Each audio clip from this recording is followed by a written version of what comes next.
सभी दर्शकों एवं श्रोतागण को मेरा नमस्कार। आप सभी का मेरे चैनल पर स्वागत है, जिसमें मैं आप सभी को श्री तुलसीदास जी द्वारा लिखित श्री रामचरित मानस कह के सुना रही हूँ। आप सभी ने तीसरे विवरण में यहाँ तक सुना, दोहा तक। दोहा: भाग छोट अभिलाषु बड़, करऊँ एक विश्वास, पर हहीं सुख सुनि सुजन, सब खल करिहहि उपहास। मेरा भाग्य छोटा है और इच्छा बहुत बड़ी है, परंतु मुझे एक विश्वास है कि इसे सुनकर सज्जन सभी सुख पावेंगे और दुष्ट हंसी उड़ावेंगे। खल परिहास होय हित मोरा, काक कहहि गल कंठ कठोरा। हसहि बकदादूर चात कही, हसहि मलिन खल विमल बत कही। किंतु दुष्टों के हंसने से मेरा हित ही होगा। मधुर कंठ वाली कोयल को कौवे तो कठोर ही कहा करते हैं, जैसे बगुले हंस को और मेढक पपीहे को हंसते हैं, वैसे ही मलिन मन वाले दुष्ट निर्मल वाणी को हंसते हैं। कबीत रसिक न राम पद नेहू, तिनका सुखद हास रस एहू। भाषा भनिति भोर मति मोरी, हंसबे जोग हंसे नहीं खोरी। जो न तो कविता के रसिक हैं और न जिनका श्री रामचंद्र जी के चरणों में प्रेम है, उनके लिए भी यह कविता सुखद हास्य रस का काम देगी। प्रथम तो यह भाषा की रचना है, दूसरे मेरी बुद्धि भोली है, इससे यह हंसने के योग्य ही है। हंसने में उन्हें कोई दोष नहीं। प्रभुपद प्रीति न सामुझिनी की, तीन्ह कथा सुनी लागहि फीकी। हरिहर पद रति मत न कुतर की, तीन कहूँ मधुर कथा रघुबर की। जिन्हें न तो प्रभु के चरणों में प्रेम है और न अच्छी समझ ही है, उनको यह कथा सुनने में फीकी लगेगी। जिनकी श्री हरि, श्री भगवान विष्णु और श्री हर भगवान शिव के चरणों में प्रीति है और जिनकी बुद्धि कुतर्क करने वाली नहीं है, जो श्री हरि हर में भेद की या उच्च नीच की कल्पना नहीं करते, उन्हें श्री रघुनाथ जी की यह कथा मीठी लगेगी। राम भगति भूषित जिय जानी, सुनिहि सुजन सराहि सुबानी। कभी न होऊं नहीं वचन प्रवीणु, सकल कला सब विद्याहीनु। सज्जनगण इस कथा को अपने जी में श्री राम जी की भक्ति से भूषित जानकर सुंदर वाणी से सराहना करते हुए सुनेंगे।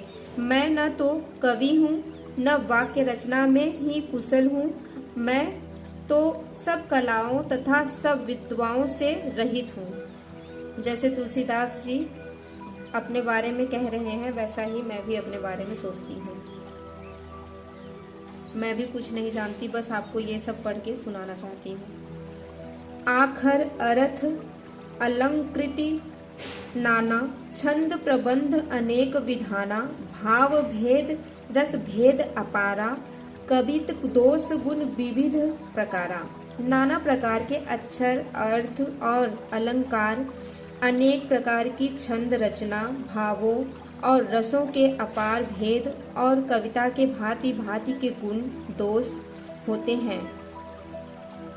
कवित विवेक एक नहीं मोरे, सत्य कहूँ लिखी कागद कोरे। इनमें से काव्य संबंधी एक ही बात का ज्ञान मुझमें नहीं है। एक भी भगवान श्री तुलसीदास जी कहते हैं कि मतलब इनमें से काव्य संबंधी एक भी बात का ज्ञान मुझमें नहीं है। यह मैं कोरे कागज पर लिखकर शपथ पूर्वक सत्य सत्य कहता हूँ, और फिर भी मैं श्री राम जी का गुणगान करना चाहता हूँ। दोहा: भनिति मोरी सब गुण रहित, विश्व विदित गुण एक। सो विचारि सुनिहि सुमति, जिनके विमल विवेक।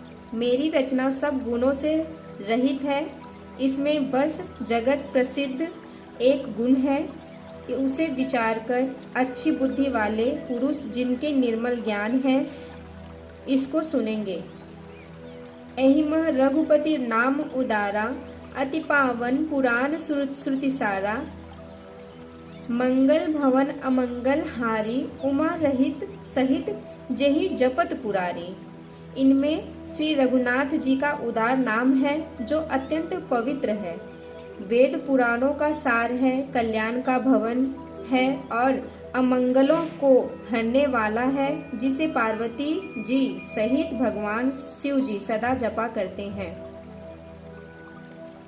भनिति विचित्र सु कवि कृत जोऊ, राम नाम बिनु सोह न सोऊ। विधु बदनी सब भांति सवारी, सोह न बसन बिना बर नारी। जो अच्छे कवि के द्वारा रची हुई बड़ी अनूठी कविता है, वह भी राम नाम के बिना शोभा नहीं पाती। जैसे चंद्रमा के समान मुख वाली सुंदर स्त्री सब प्रकार से सुसज्जित होने पर भी वस्त्र के बिना शोभा नहीं देती।